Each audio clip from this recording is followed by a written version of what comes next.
Bismillahirrahmanirrahim. Assalamu alaikum. And I'm meeting you once again with lecture 5 of modern novel, that is novel 2.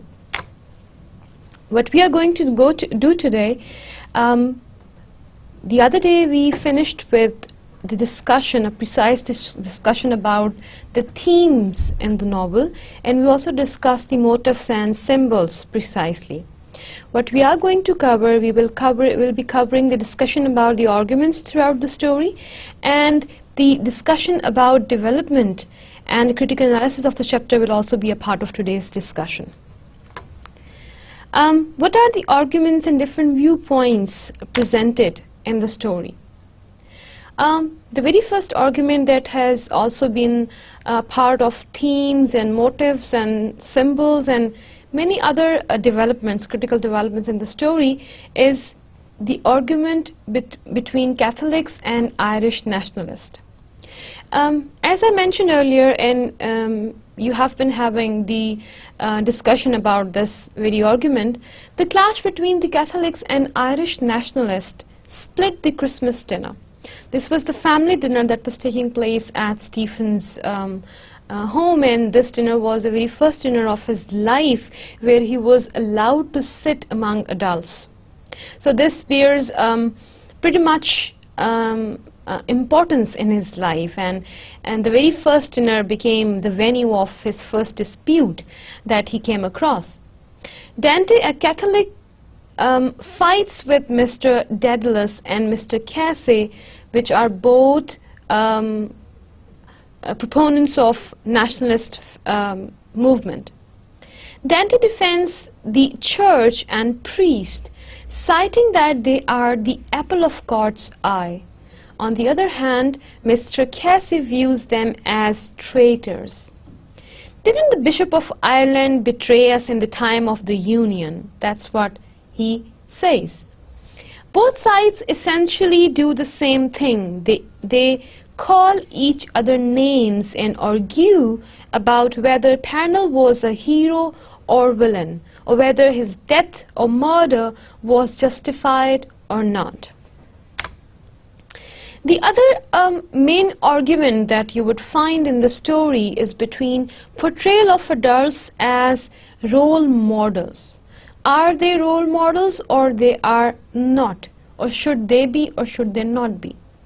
Stephen begins the dinner by describing the adults as good role models. His father said, quietly and kindly, "What are you laughing at, you little puppy? You?" However, as the argument begins, Stephen sees the less spectacular sides of Dante, Mr. Casey, and his father. Dante is revealed to be a spoiled nun. Mr. Casey fights with Dante and finally says blasphemically, "No God for Ireland." And finally, Stephen sees that his eyes were full of tears, showing his helplessness and inability to change the dinner, to change the atmosphere. So from here, right from this moment, the clash between his beliefs regarding whether to take adults as role model or not starts. And then another important argument is loss of innocence for Stephen. In the very beginning, we find Stephen as an innocent child who feels homesick when he's sent to boarding school. During the dinner, the adults slowly take away Stephen's innocence with their foul behavior and argument. In the story, James wants to portray how an innocent child loses his innocence.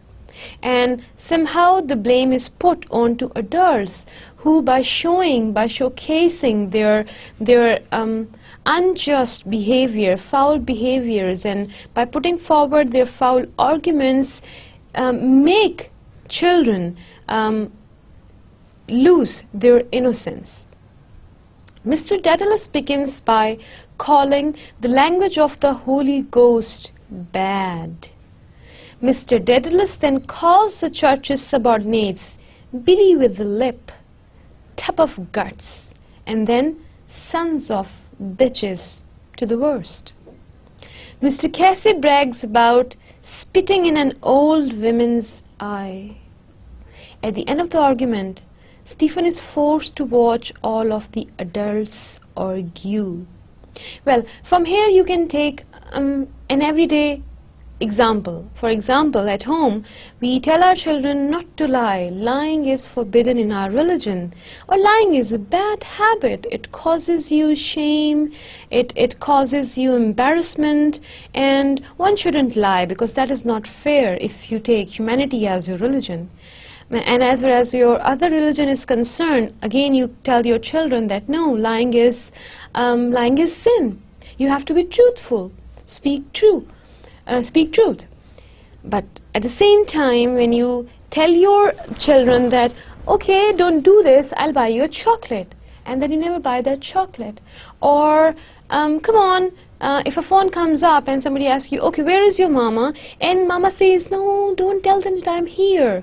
And she's cooking in kitchen and she says, tell them that I'm taking shower. And you tell that, okay, mama is taking shower. Or if you're too innocent to say, you will say, mama is saying while being in kitchen that she is in shower, right? So what you are doing, you are not teaching. You are taking away your children's morality. You're taking away their innocence. You're taking away that very natural instinct of discriminating between good and bad, because they're now, previously a mother's figure has been a figure of righteousness for her children. But at the moment when she tells her children to lie in the disguise of truth, children gets confused. What to do, what not to do, what is right, what is not to right. If mother is a role model, then what to follow? What she says usually or what she does usually. So this very aspect of our everyday life basically damages the structure of our society, starting right from our families, then definitely culminating into society. So what happens? Something like similar. The people, Stephen's father, his uncle, and the nanny, who Stephen would regard a lot and would somehow idealize as figures of righteousness and good people, all of a sudden their faces turned into a completely changed picture, and their foul behavior and argument revealed the truth to be something else.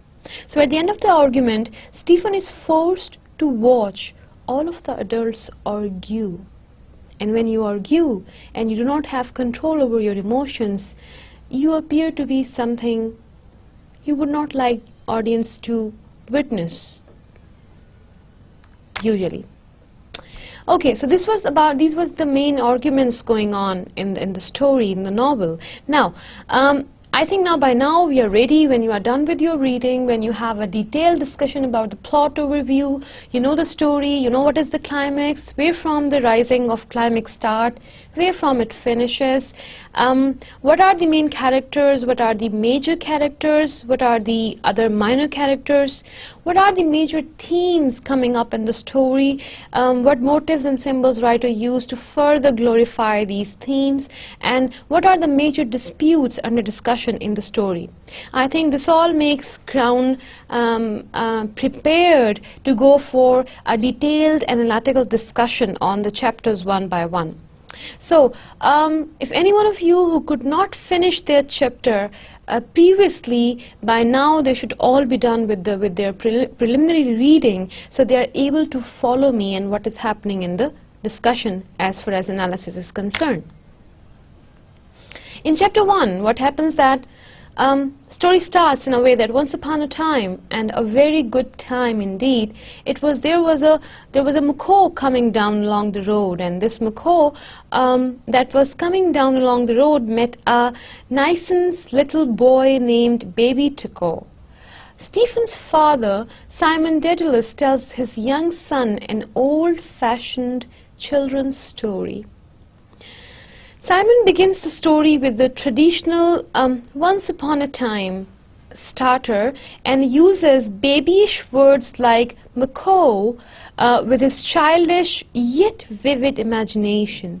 The young Stephen identifies with the story's character, Baby Tuco. We see some of Stephen's impressions of early childhood. The cold bed sheets, the pleasant smell of his mother, the applause he receives from his governess Tante and his uncle Charles when he dances to the hornpipe. At one point, Stephen expresses his intention to marry the young girl, Eileen Waynes, who lives next door. Eileen happens to be Protestant, and that is what her bigger sin is. However, in response to his Catholic family's shock, Stephen crawls under the table, hiding himself. Stephen's mother assures the other that he will apologize, and Dante adds a threat that eagles will put out Stephen's eye if he does not apologize. Marrying a Protestant is such a big sin in that time when the argument between Catholics and Nationalists was in process. Stephen turns these threatening words into a ditty in his mind. The story shifts to Stephen's experience at Wood College. Stephen watches other boys playing ball and does not participate himself. He thinks his figure is not good for being an athletic. The other boys are mildly antagonistic towards Stephen, asking his name and questioning what kind of name it is. They ask about Stephen's social rank and want to know whether his father is a magistrate. In class, Stephen is forced to compete in an academic contest in which the opposing teams wear badges with red or white roses, emblems of the noble York and Lancaster families from English history. Stephen does not perform well and wonders whether green roses are possible. So, these colors are very symbolic. Stephen tries to study, but instead mediates on himself, God, and the cosmos. He examines his own address written in his geography textbook, beginning with himself and listing his school, city, country, and so on in ascending order, ending in the universe. Stephen wonders whether the different names for God in different languages refer to the same being and concludes that the names are in fact all the same being. When the bell rings for night prayers, Stephen addresses God directly. The chaplain's clear and formulaic prayer contrasts with Stephen's own quietly murmured prayer for his family's well-being. Dreading the cold sheets, Stephen climbs into bed and shivers. In a feverish vision, he thinks of a big black dog with bright eyes and of a castle long ago. So later, various people ask whether Stephen is sick, and we find out that his sickness is probably the result of having been pushed into the square ditch or cesspool the day before. Wells, the boy who pushed Stephen, is the ringleader of the school bullies. Wells again tormented Stephen by asking whether Stephen kisses his mother. Stephen was unsure whether to answer yes or no. Poor Stephen. And the boys laughed in both cases anyway. Stephen's illness enables him to skip class as he recovers in the infirmary. The kind and humorous brother Michael cares for Stephen, who wonders if he will die from his illness. Stephen tells himself that death indeed might be possible, and he imagines his own funeral. Another student patient in the infirmary, Ethe, asks Stephen riddles that he cannot solve. Stephen daydreams about returning home to recover. At the end of the section, Brother Michael announces the death of Pennell, the Irish patriot. This was all the happenings of chapter 1. Now let's think critically about a few things. Stephen is the hero of a portrait, and in fact, Joyce titled an early version of the novel Stephen Hero. The narrative is limited to Stephen's consciousness, to his misperceptions become part of the story. There is no narrator who explains the difference between Stephen's reality and objective reality. Stephen is essentially Joyce's alter ego, and there are many factual similarities between Stephen's life and Joyce. The college, for example, Wood College, had been Joyce's boarding school in real life, and that is of Stephen's too. The novel is more than just an autobiography. However, as Joyce is not merely recounting elements of his own boyhood, but also meditating on what it means to be a young man growing up in a confusing modern world. Stephen's bewilderment about the world and its strange rules reflects the sensation of alienation and confusion that Joyce and a number of his literary peers felt at the beginning of the 20th century. We see Stephen's alienation on the playground, where he watches other boys playing ball, being dissatisfied but does not participate himself. Stephen's feeling of being a dissatisfied outsider develops steadily throughout the novel. So the fact that the novel opens with a story emphasizes the importance of art, particularly literary art. In Joyce's world, the fact that the story deeply influences Stephen demonstrates that art is not mere empty entertainment, but has the power to form people's identity and shape their thoughts. Stephen's reaction to the story is to imagine that he was a baby tucker, and he becomes conscious of his own existence at this young age by identifying with a character in a fictional story. Similarly, Joyce implies that art can defend against danger or cure wounds. When Stephen is scolded for expressing his wish to marry a Protestant girl, he uses art to soothe his soul, making a song out of his governess' gruesome threat. Pull out his eyes, apologies. Art also has a political dimension. In the academic competition at Wood College, the teams take their emblems from the Wars of the Roses. Stephen, however, mediates on the red rose and the white rose only in terms of the fact that those were beautiful colors to think. It may seem that Stephen is ignoring politics and history, focusing only on beauty to his eyes. But this feeling for beauty actually brings Stephen back to history and politics, as he wonders whether a rose could possibly be green, the traditional color of Ireland. So here green is symbolic for his patriotism. With this image of the green rose, Joyce may be slyly hinting at the possibility of an independent Irish state. So with this slight possibility of recognizing Joyce views, or rather Stephen views, can you put Stephen into a category and see where he belongs, whether Protestants or Catholics?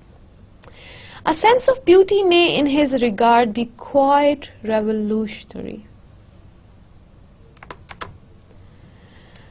One of the most notable features of Stephen's artistic development in this first section is his interest in the sounds of language. Stephen notices sounds even in the very first passages, when he is young enough to use baby words like macaw and taku. When he is a bit older, he ponders the intriguing sound of the word wine and imagines that the cricket bats are saying pick-pack, Pock pock. Alright. So this interest in sounds and wordplay reveals much about James himself, who was one of the 20th century most important innovators of language. Joyce was also a pioneer in psychological fiction and stream of consciousness technique, capturing the illogical association made by the human mind and its odd jumps from topic to topic. The montage of perceptions in Stephen's first memories lack traditional realistic description, giving us mental impressions instead as if thoughts are flowing directly onto the page. Joyce would later refine this stream of conscious technique to great effect in his novel Ulysses.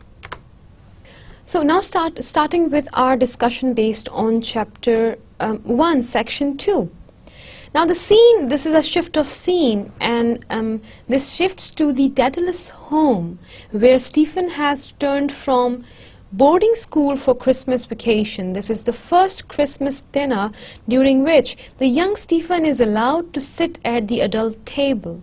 The Daedalus family, Dante, Uncle Charles, and a friend of Mr. Daedalus named Mr. Casey are waiting for the food to be served. Mr. Daedalus and Mr. Casey chat about an acquaintance who has been manufacturing explosives. The turkey is brought in, served for the dinner, and Stephen says grace before the meal. Saying grace before the meal is a prayer that is done in Catholic religion. Mr. Daedalus speaks approvingly of a mutual friend who, by confronting a priest directly, has criticized the involvement of the Catholic Church in Irish politics. Dante strongly disapproves, saying that no, it is not right for any Catholic to criticize the Church. That's not good. The disagreement soon turns into an angry dispute. Dante quotes the Bible, saying that priests must always be respected, no matter what they do. She feels that, as Catholic, it is their duty to follow orders from their priests and bishops without questioning them, even when those orders might be opposed to the Irish patriots' cause. That is one school of thought presented in the story. Stephen watches the dispute with bewilderment, not understanding why anyone would be against priest. He believes Dante is right, but remembers his father criticizing Dante because she used to be a nun. Mr. Casey tells a story of being accosted by an old Catholic woman who had degraded the name of Pernil and the name of the women with whom Pernil had an adulterous affair. Casey had ended up spitting on the old woman. This anecdote amuses the men but infuriates Dante, who cries that God and religion must come before everything else. Mr. Casey responds that if Dante's words are true, then perhaps Ireland should not have God at all. Dante is enraged and leaves the table, and Mr. Casey weeps for his dead political leader, Pernil. Back at school after Christmas vacation, and there we are talking about scene 3 of chapter 1, Stephen listens to a muted conversation between Wells and several other students. Probably he would be witnessing this from a distance. He can't hear the voices. They are talking about a couple of boys who fled the school for wrongdoing and were later nabbed.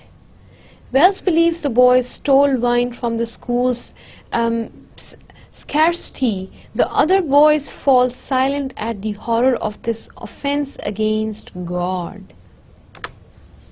Ether gives a different account of the boys' crime. He says they were caught smuggling or engaging in some sort of homosexual play. Stephen reflects on this suggestion, recalling the fine white hands of one of the students and thinking also of the soft ivory hands of his neighbor Eileen Vance. One boy, Fleming, complains that all the students who will be punished for the wrongdoing of two. Fleming suggests that they could mount a rebellion against such an injustice.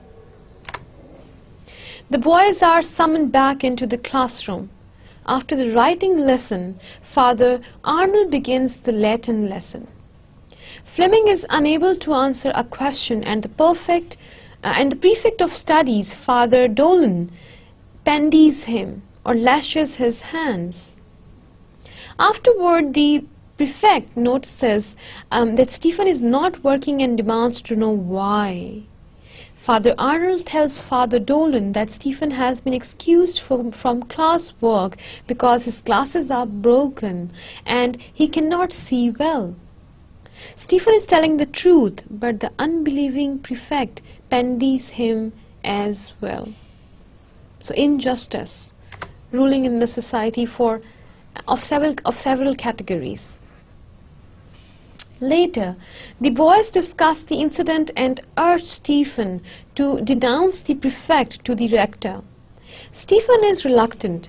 Finally, he summons the courage to march down the long corridors filled with pictures of saints and martyrs toward the rector's office. Stephen tells the rector what happened, and the rector says he will speak to Father Dolan. When Stephen tells the other boys he has reported on Dolan to the rector, they hoist him over their heads as a hero. So, if we analyze this development of the story critically, we may know that Christmas dinner dispute introduces the political landscape of late 19th century Ireland into the novel. This is the first Christmas meal at which Stephen is allowed to sit at the grown-up table, a milestone in his path toward adulthood.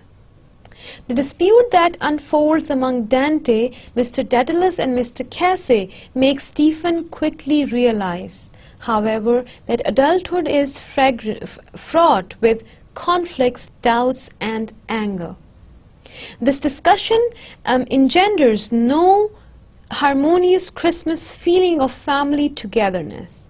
Rather, the growing boy learns that politics is often such a charged subject that it can cause huge rifts even within a single home. Dante's tumultuous departure from the dinner table is the first in a pattern of incidents in which characters declare independence and break away from a group for political and ideological reasons. Indeed, the political landscape of Ireland is deeply divided when the action of the novel occurs. Secularists like Mr. Daedalus and Mr. Casey feel that religion is keeping Ireland from progress and independence, while the orthodox like Dante feel that religion should take precedence in Irish culture.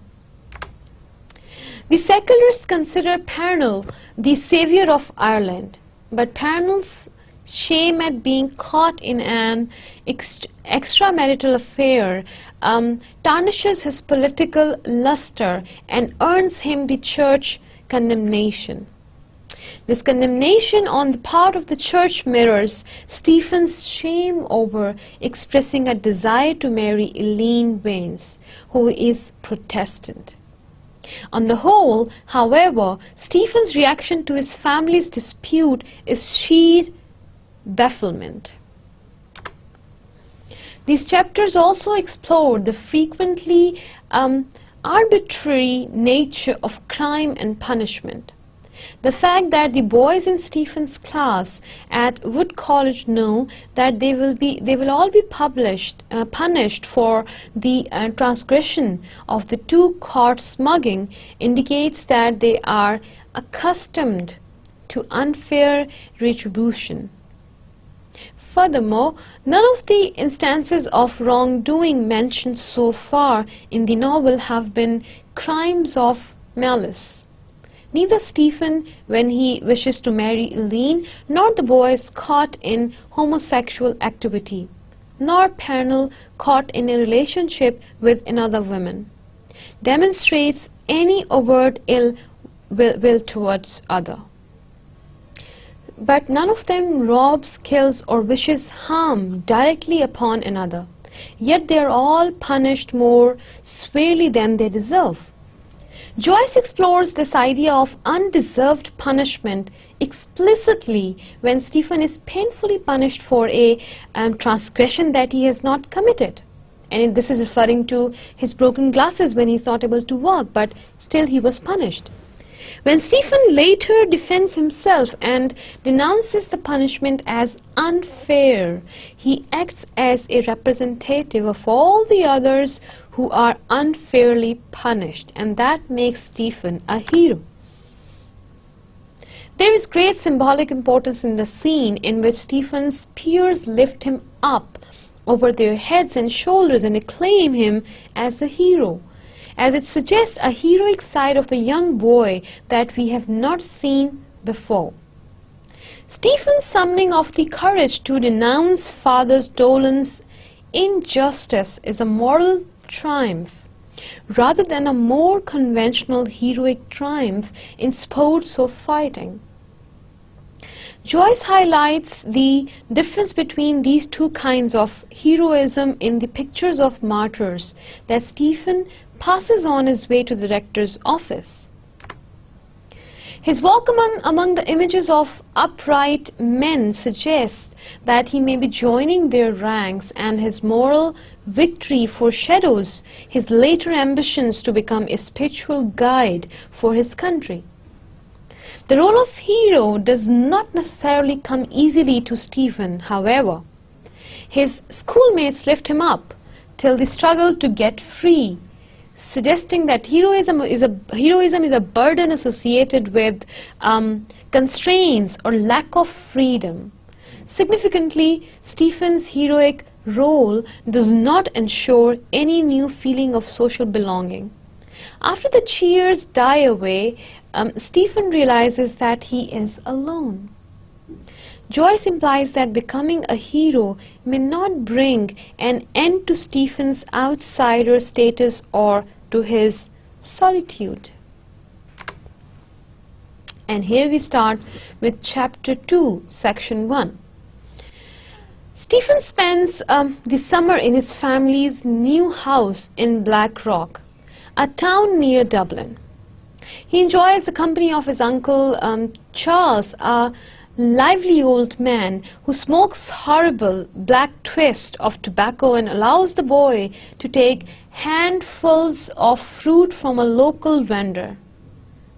Every morning, Stephen and Uncle Charles take a walk through the marketplace to the park, where Stephen meets Mike Flynn, a friend of his father's. Flynn tries to train Stephen to be a runner, but Stephen doubts whether he will ever be very successful in that. After training, Stephen goes to the chapel with Uncle Charles for morning prayers.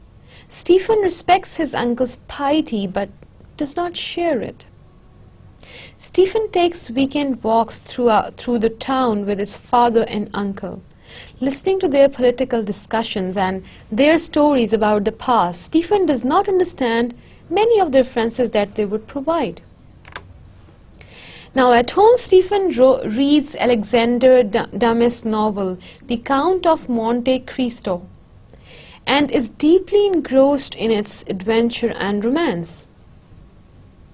Stephen imagines himself as the lover of Mercedes, the novel's heroine.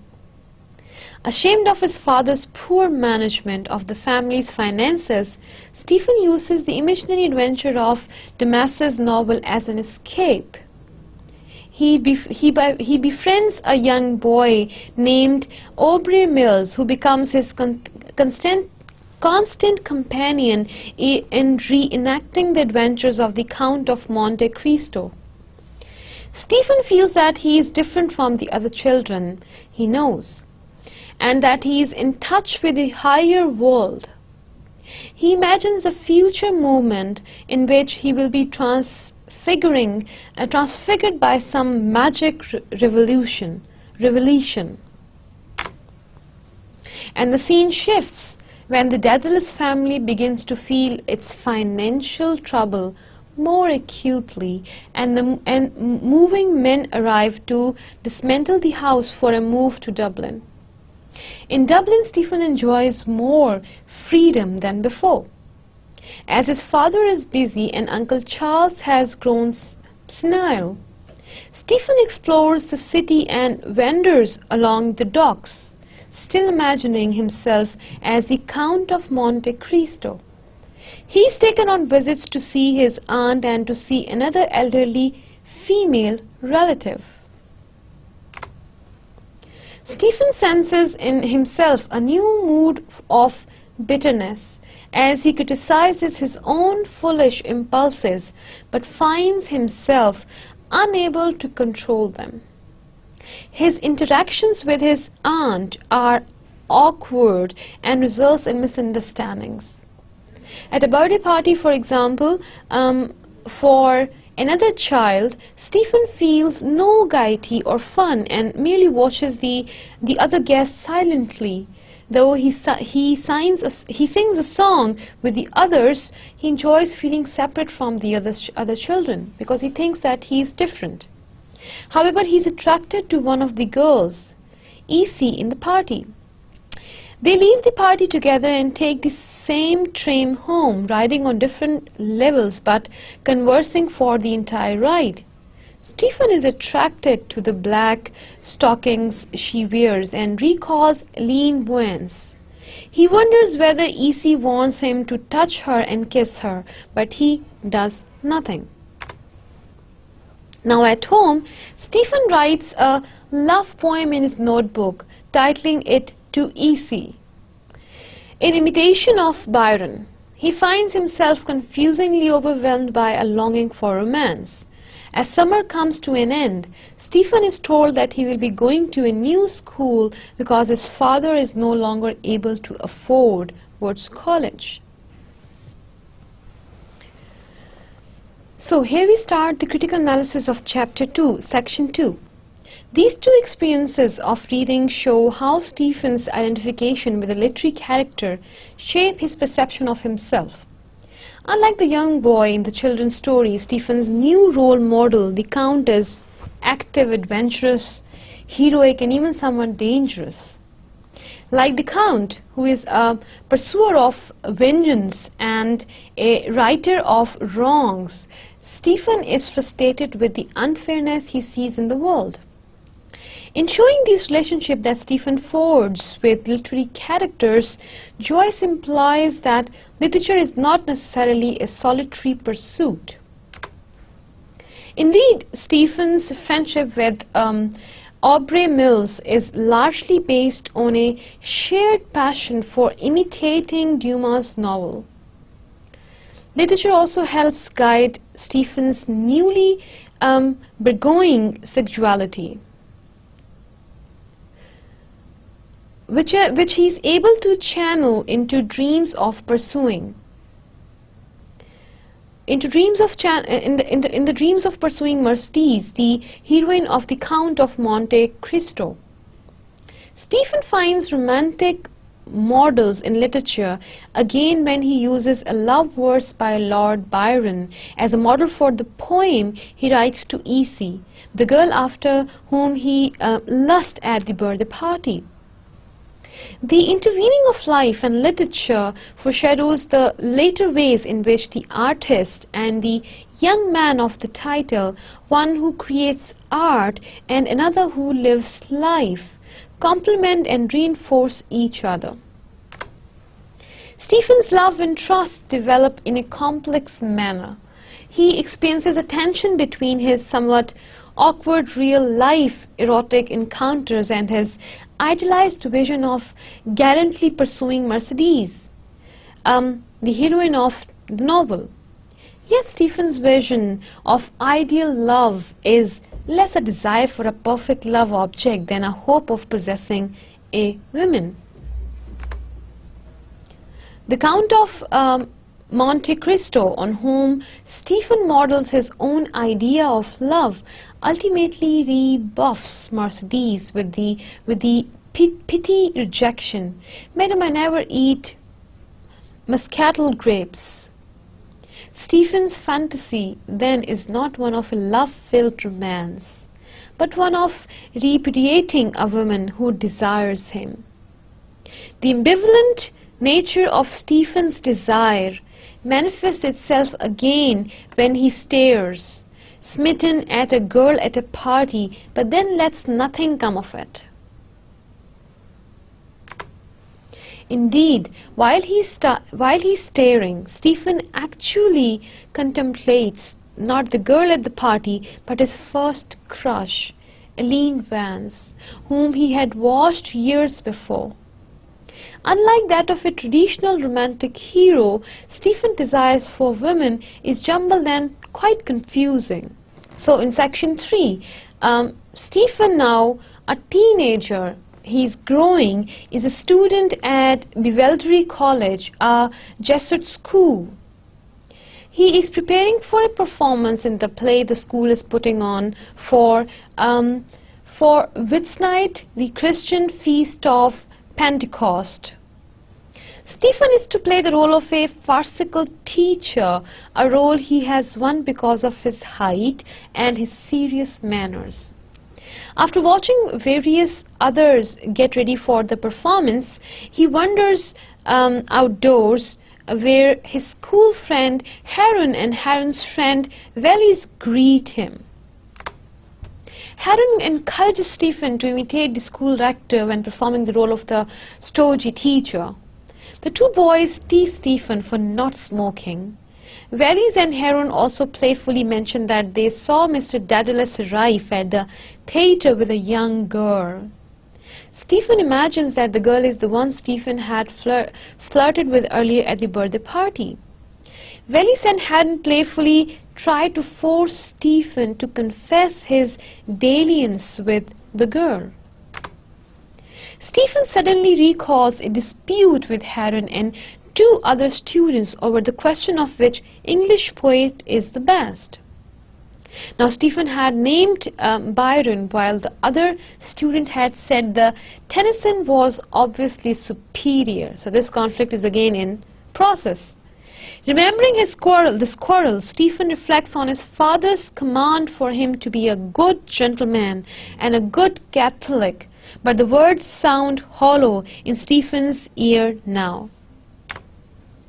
Stephen is shaken from his reverie by a reminder that the curtain will go up very soon.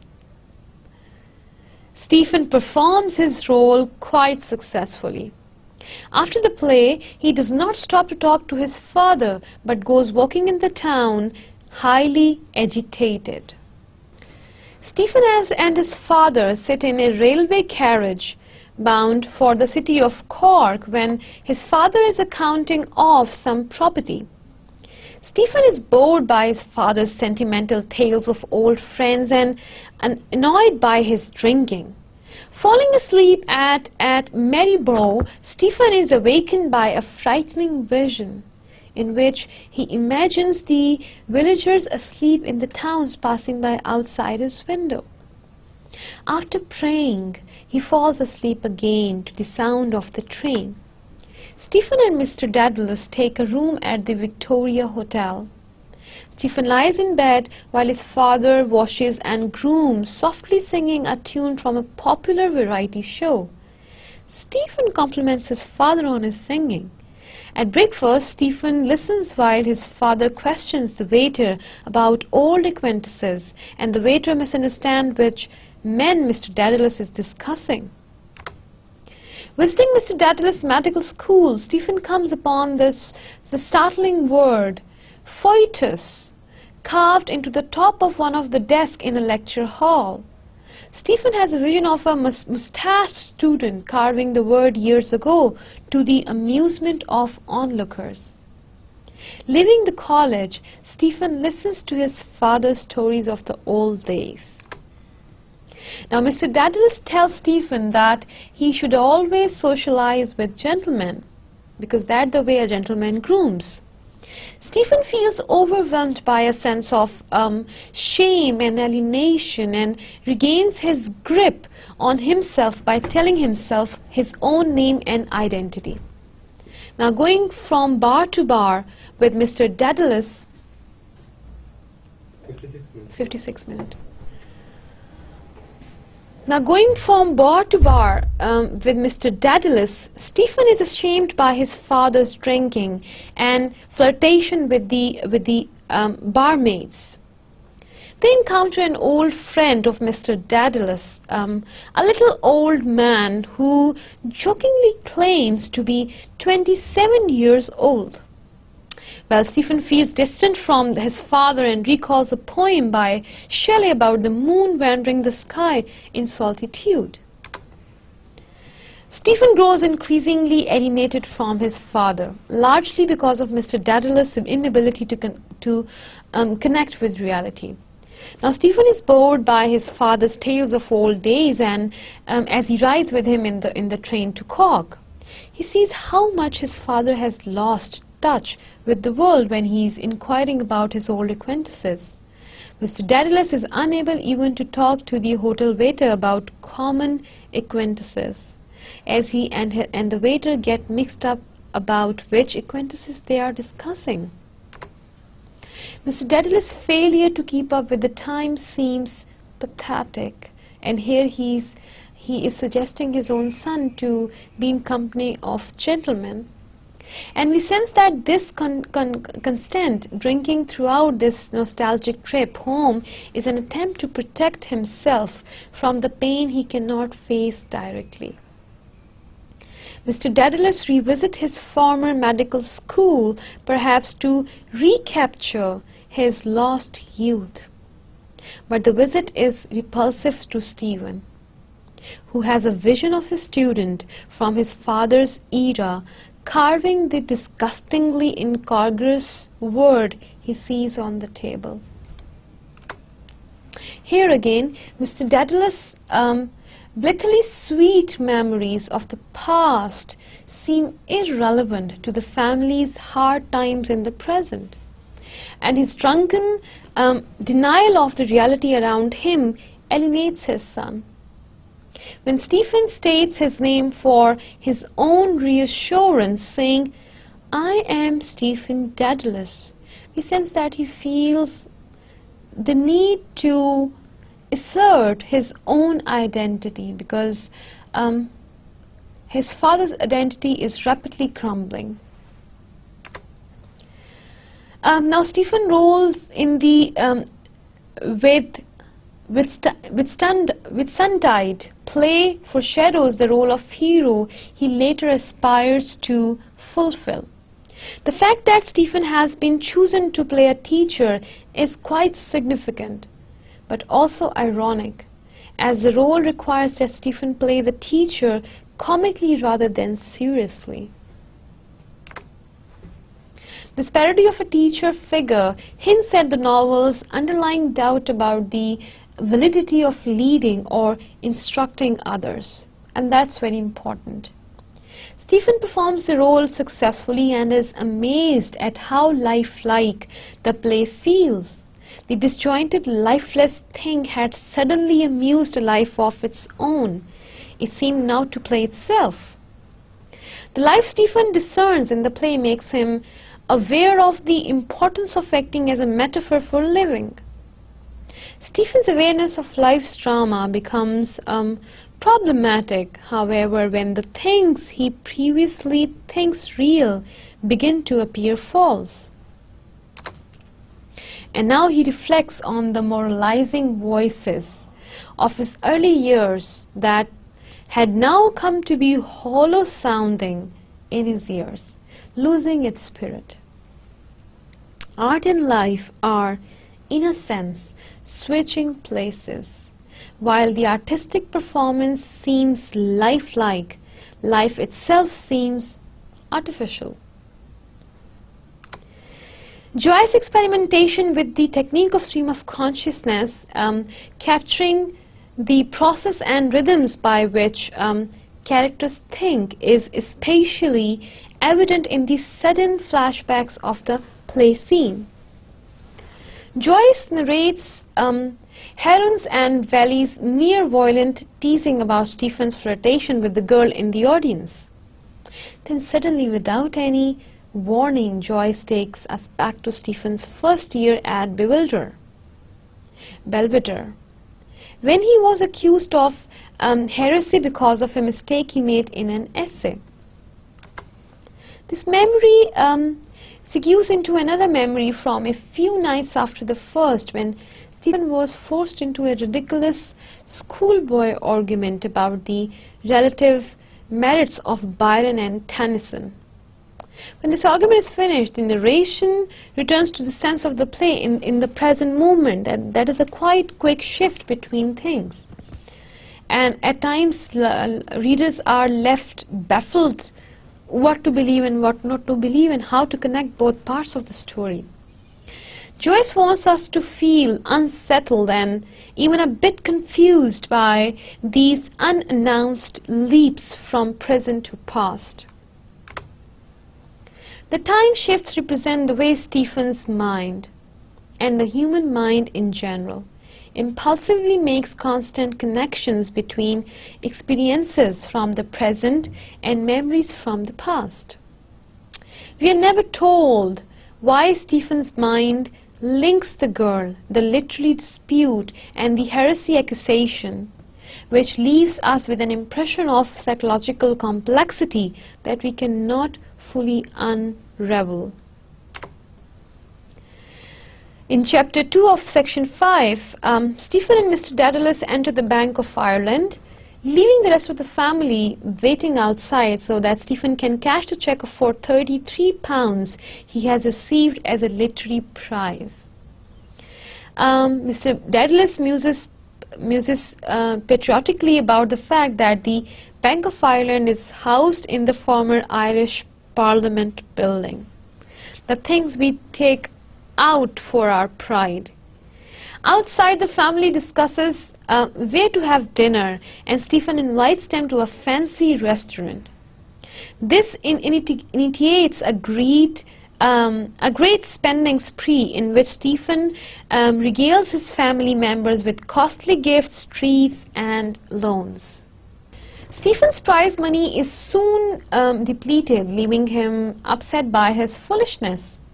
He had hoped that spending the money would bring the family together and appease some of their animosities, but he realizes it has not worked. He feels as alienated from his family as ever. Stephen begins wandering the street at night, tormented by sexual cravings. One night, a young prostitute dressed in pink accosts him.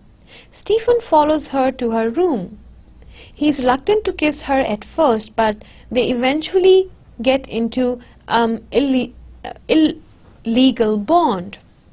It is Stephen's first sexual experience.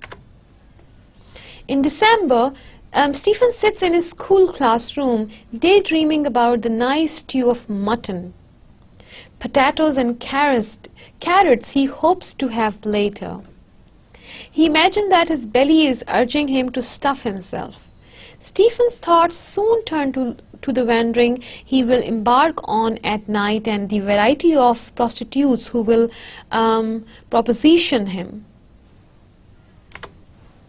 He is unable to focus on the mathematical equation in his notebook, which seems to spread out before his eyes like a peacock's tail.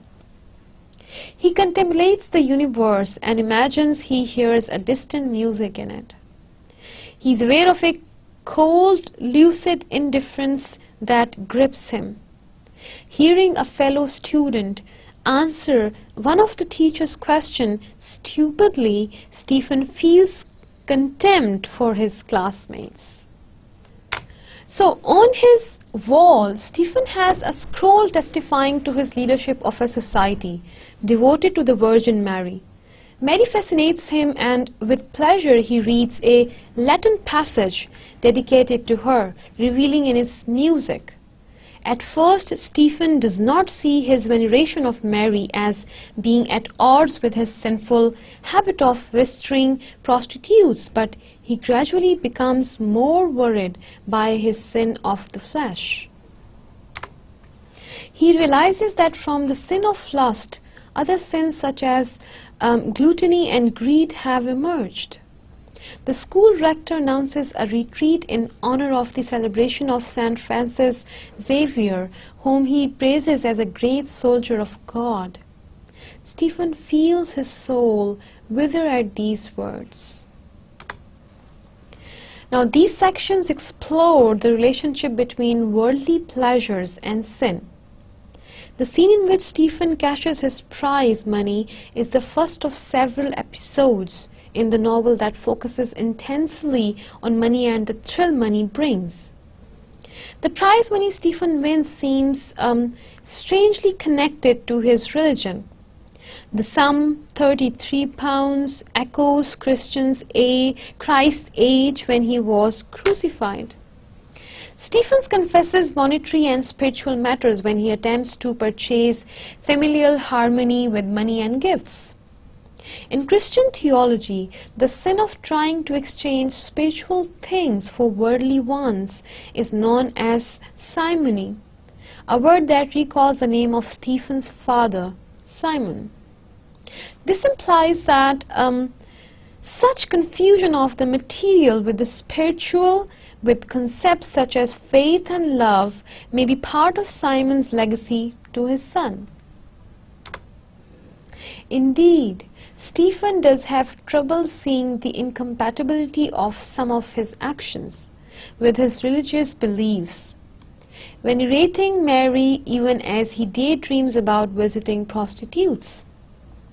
However, when Stephen says that his soul withers as he hears the rector's praise St. Francis, it is clear that Stephen knows the church would view his acts as sinful, and he is totally conscious of it.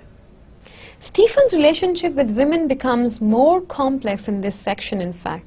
He simultaneously displays a fervent devotion to the Virgin Mary and an obsession with visiting whores. In both cases, Stephen relates to women not as individuals but as representatives of a type. Both Mary and the prostitutes are described more as myths or dreams than any element of everyday life. Stephen portrays Mary in a highly poetic and exotic manner, using evocative words such as spikenard, mirror, and rich garments to describe her, and associating her with the morning star, bright and musical. However, when Stephen muses that the lips with which he reads a prayer to Mary are the same lips that have lewdly kissed a whore, we see that he has mysteriously linked the images of the whore and the Virgin in his mind as opposites vision of womanliness. That is quite confusing. Indeed, or maybe it's showing the confusion going on in Stephen's mind. Stephen describes his encounter with a prostitute in terms similar to a prayer on Mary. When he kisses her, he bows his head and reads the meaning of her movements. When Stephen closes his eye, surrendering himself to her, this quiet submission mimics the Christian surrender to the Holy Spirit. Moreover, both the Virgin Mary and the prostitute represent a refuge from everyday strife, doubts, and alienation. Stephen attempts to flee mentally to the pure realm of the Virgin Mary when he is repelled by the stupidity of his classmates. Similarly, Stephen flees to the prostitute after reaching the dismal realization that his financial efforts have done nothing to allay the discord in his family. Like Mary, the prostitute offers him a chance to escape the discord around him in an almost religious way, if only momentarily. And we see that Stephen's sin in the chapel as Father Arnold appears as a guest lecturer in Stephen's new school, reads a verse from the book of Ecclesiastes. The sight of his teacher reawakens Stephen's childhood memories of his wood college, especially the time he was thrown into the square ditch and his subsequent recuperation in the infirmary. And this was all about our discussion today in today's lecture, and I think we have covered 3 chapters and almost 9 to 10 sections of these chapters. By sections I refer to the frames we are talking about. Well, let's see what we have done so far. Basically, we started with the different types of arguments covered in the story. We were discussed 3 to 4 main arguments, main clashes and conflicts that get developed throughout the story. And we started with our discussion on development and critical analysis of the chapter, and so far we finished 2 chapters completely, and we have started with the 3rd one. And I think in the next lecture we'll have to continue our discussion on the story development and critical analysis of chapter 3 and 4, and then we will try to, if we are able to finish our discussions regarding chapters, we may cover references from the text and try to explain and discuss and and try to know and analyze the important lines in the text, because you remember I told you whenever you are writing character sketches or designing your theme structures or motives or anything regarding your reflections, whenever you are putting your reflections down in literature, they need to be substantiated. And to substantiate your literary understanding, the best thing is to quote the text from the text. It's not that all of your answers has to be filled in by references, but at some point you need to bring in a reference to substantiate whatever you are saying has its roots embedded in the text. And we may discuss few critical questions as well, but no problem if you are not able to cover these things at the next lecture. We have so many of them waiting for us. This was all for today. I'll see you in the next time in lecture 6, inshallah. By now, with this, for now it is all. I'll see you next time, inshallah. Allah Hafiz.